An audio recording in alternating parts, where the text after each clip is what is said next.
Good morning everyone. SSC GD result কাক চাপি আহিছে মানে আপোনালোকে যে অপেক্ষা কৰি আছে SSC GD ৰিজাল্টৰ বাবে এতিয়া ওচৰ চাপি আহিছে কেতিয়া দিয়ে কোনদিনা দিয়ে হেতু না জানো কিন্তু আপোনালোকে বহুতে এপ্লাই কৰিছিলে বহুতে পৰীক্ষা দিলে আৰু বহুতে কাট অফৰ বাবে ৰখি আছে কাট অফ অনবাৰৰ তুলনাত এইবাৰ বেছি যাব আগতিয়াকে কৈছো কিন্তু কিমান বেছি যায় হেতু কোনো ক'ব নোৱাৰে এতিয়া কথাটো হল কি যিখিনি নাম্বাৰ পাইছে আপোনালোকে আনসাৰ কিট গম পাইছে সেইখিনি নাম্বাৰত এইবাৰ হবনে নহয় এই ভিডিওটোৰ পৰা আপোনালোকে এটা আইডিয়া লগাব পাৰিব কাট অফটো বেছি যোৱাৰ কাৰণ কেইটা কৈছো আপোনালোকক এইবাৰ নেগেটিভ মাৰ্কিং যেটো আছে হেতু কমকে আছে ফাৰ্স্ট পইণ্ট সেকেন্ড পইণ্টটো আপোনালোকে গম পাইছে এইবাৰ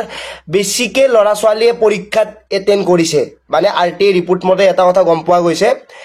অনবাৰৰ তুলনাত পোষ্ট কম আছে পৰীক্ষা বেছিকে দিছে মানে এইবাৰ প্ৰায় 30 লাখতকৈ অধিক লৰা ছোৱালী এক্সামটো দিছে আৰু এটা পোষ্টৰ তুলনাত প্ৰায় 120-15 জনৰ মানে কম্পিটিশন হ'ব গতিকে নাম্বাৰৰো মানে আকাশ পাতল পাৰ্থক্য দেখা পাব ফাইনেল কাট অফ কি যায় হেতু না জানো কিন্তু কাট অফ কমাৰো কাৰণ আছে বহুত মেইন কাৰণটো এইবাৰ যেটো এজ ৰিলেক্সেশন আছিল হেতু কম আছে মানে সেইখিনি লৰা ছোৱালী দিব পৰা নাই এক্সপেৰিয়েন্স লৰা ছোৱালীখিনিয়ে আৰু বাহিৰৰ লৰা ছোৱালী যদি আমাৰ অসমৰ লৰা ছোৱালীৰ লগত পৰীক্ষা নিদিয়ে পৰীক্ষাটো দিছে মানে ফিজিক্যাল কাট অফত নুখুমাই ফিজিক্যাল যেতিয়া আহিব তেতিয়া নুখুমাই তেতিয়া হলে আপোনালোকে সেই কাট অফটোৰ পৰা বাচি যাব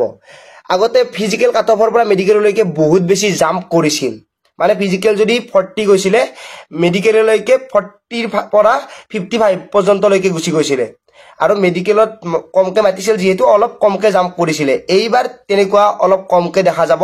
ফিজিক্যালটো যদি কাট অফটো অলপ বেছিও যায় অনবাৰৰ তুলনাতটো বেছি যাবই কিন্তু যেটো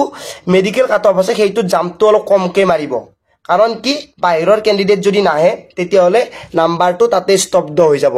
সেই কাৰণে মই আগতিয়াকে কৈছো এইখিনি আৰু আৰটি ৰিপোৰ্ট মতে এইটো কাৰণে কলো যেহেতু অনবাৰ পোষ্ট বেছি থাকে এপ্লাই বেছি কৰিলেও আৰু এটেম্পটো কমকে কৰে এইবাৰ পোষ্ট কম আছে